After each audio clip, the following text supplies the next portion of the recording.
What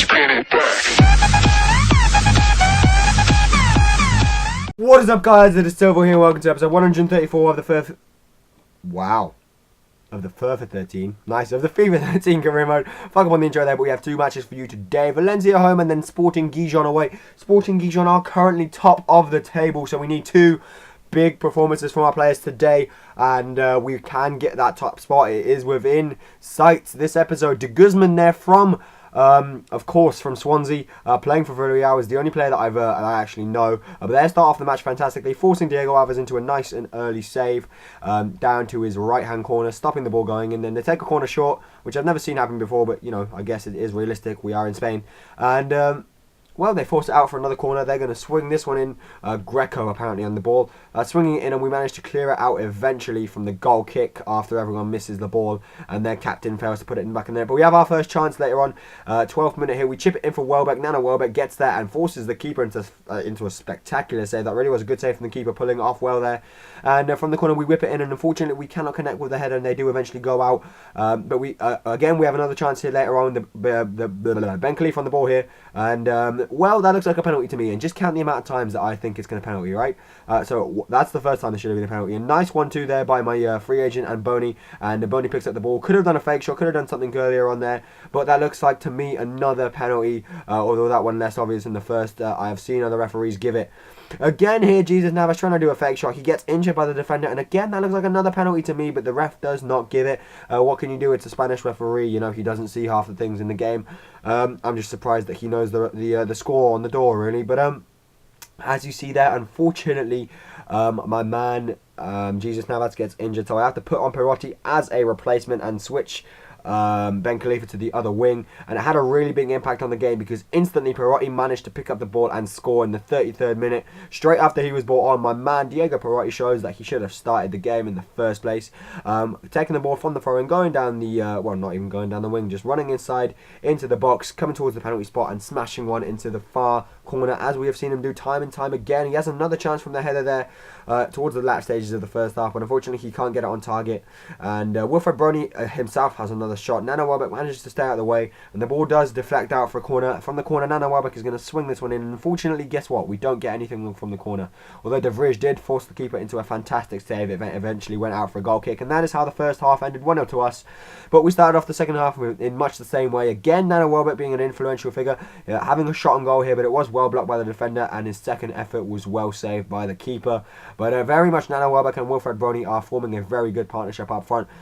Wilfred Brony as well is connecting with all the other players on the pitch. Again, Nana Welbeck playing a fantastic through ball to Perotti, and he went for the chip and probably should have smashed that into the back of the net, and the score could have been 2-0 here. But we move on, 70th minute. Welbeck is going to try and connect with the header. He does get there first, but unfortunately he cannot direct it goalwards, and we are still only winning 1-0, and it should have been more. And because of that, I decided to make my substitutions. I bring off Ben Khalifa, and no I don't, I bring off Nana Welbeck and Boney, just to give Luis Alberto and Campagna a run, just so Boney and Khalifa Boney and Welbeck can start the next game if I need them to.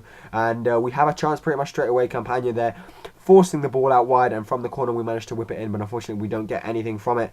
And the final score was actually 1-0 at full time, so it was quite a tight game, but I suppose our home crowd in the end helped us to win. And Jesus Navas is only out for 4 weeks, so we actually take a quick look at the injury table here, and we can see that Emmanuel Mayuka is doing gym work again. He is back from his injury.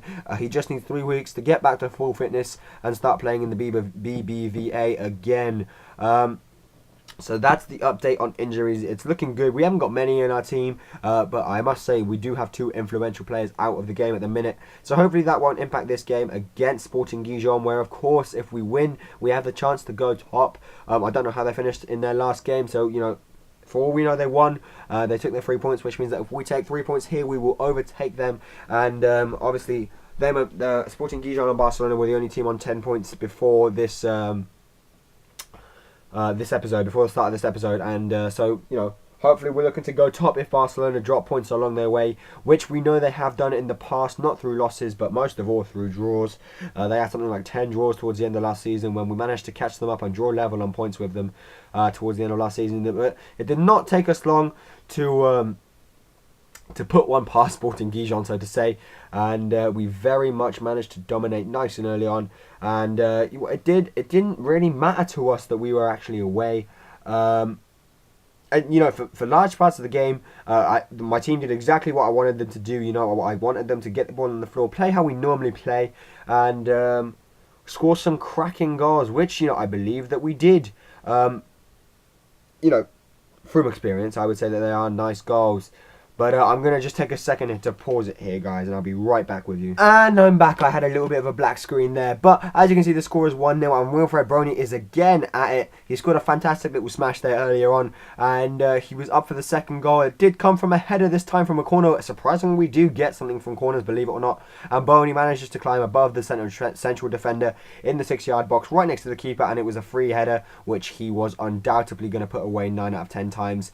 And it was one of the only times I actually got something from the corner. Boney getting in front of his man well, and it's already 2-0 within 30 minutes, and Sporting Gijon look to be falling from the top position. Wilfred Boney is the man of the match for me at the moment. Again, forcing the keeper into the fantastic save. Perotti with the diving header, which was a little bit ambitious, I must say. They do go on the counter-attack here a little bit. Sporting Gijon get the ball. Diarra here giving it to his teammate. And eventually they do work the ball down the pitch with a nice, fantastic run down the wing. Rakitic, of course, cannot keep up with him because Rakitic isn't the quickest of players. But we do eventually clear the ball out of our danger area, and we do go on the counter-attack ourselves. And here we go, Perotti finding the run of Medel down the middle, and unfortunately the pass was not good enough, although we do manage to pinch the ball again with Rakitic and start the move once more. Medel picking up the ball this time, feeding the ball to Boney out wide. Boney trying to find Perotti in the middle. Perotti one-on-one, and unfortunately he manages to miss.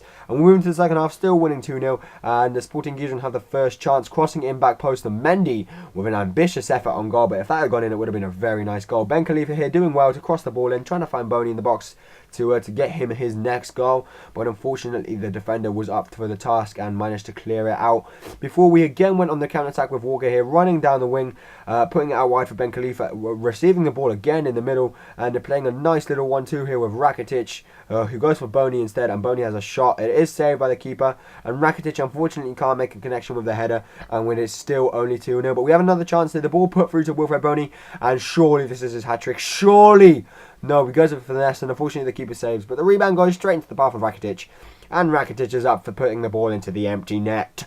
Well, you know, who wouldn't be up for putting the ball into the empty net? I mean, that's all. We've all been there. We've all had an open goal. Come on. It's not hard.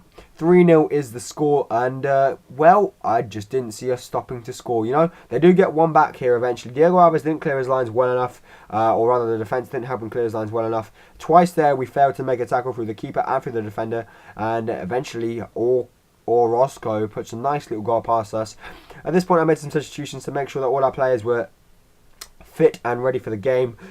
They did look like getting a second, and actually pretty quick on. As always, you know, when the other team scores a goal, they have a little bit more confidence, a little bit more courage to go forwards. But we did make them punish, we did punish them rather, with Wilfred Boney finally completing his hat-trick and completing the scoring in the 83rd minute. And my man Wilfred Boney is turning into quite a signing. So thank you to you guys who recommended him in the comment section to me when I asked you to. I bring on Reyes for Boney. Finally, after Boney achieved his 3 goals, and the final score was 4-1, as you can see there. Like I said, Boney completed the scoring with 3 goals to his name. He is now the league's top scorer, and I will show you that in a few episodes time. But a good thing is that Emmanuel Mayuka is back from his injury, so you know, eventually in a couple of episodes time, in a couple of games time, maybe I can start nursing him back into the style of football that we play, get him some game time basically. Companion wants to start the game, but that will be my decision. He is playing well, but unfortunately he's been a sub more than anything else recently. But look at this, we are 6 games. It means we are 1 game behind Real Madrid, and we have only got 1 point to gain before going in front. So if we can win our next match, we will be top, guys. I want to thank you all for watching this episode. If you've enjoyed it, please leave a like and a comment. And, well, I'll have to see you guys next time, where hopefully we can clinch top place nice and early on in the title race. Bye!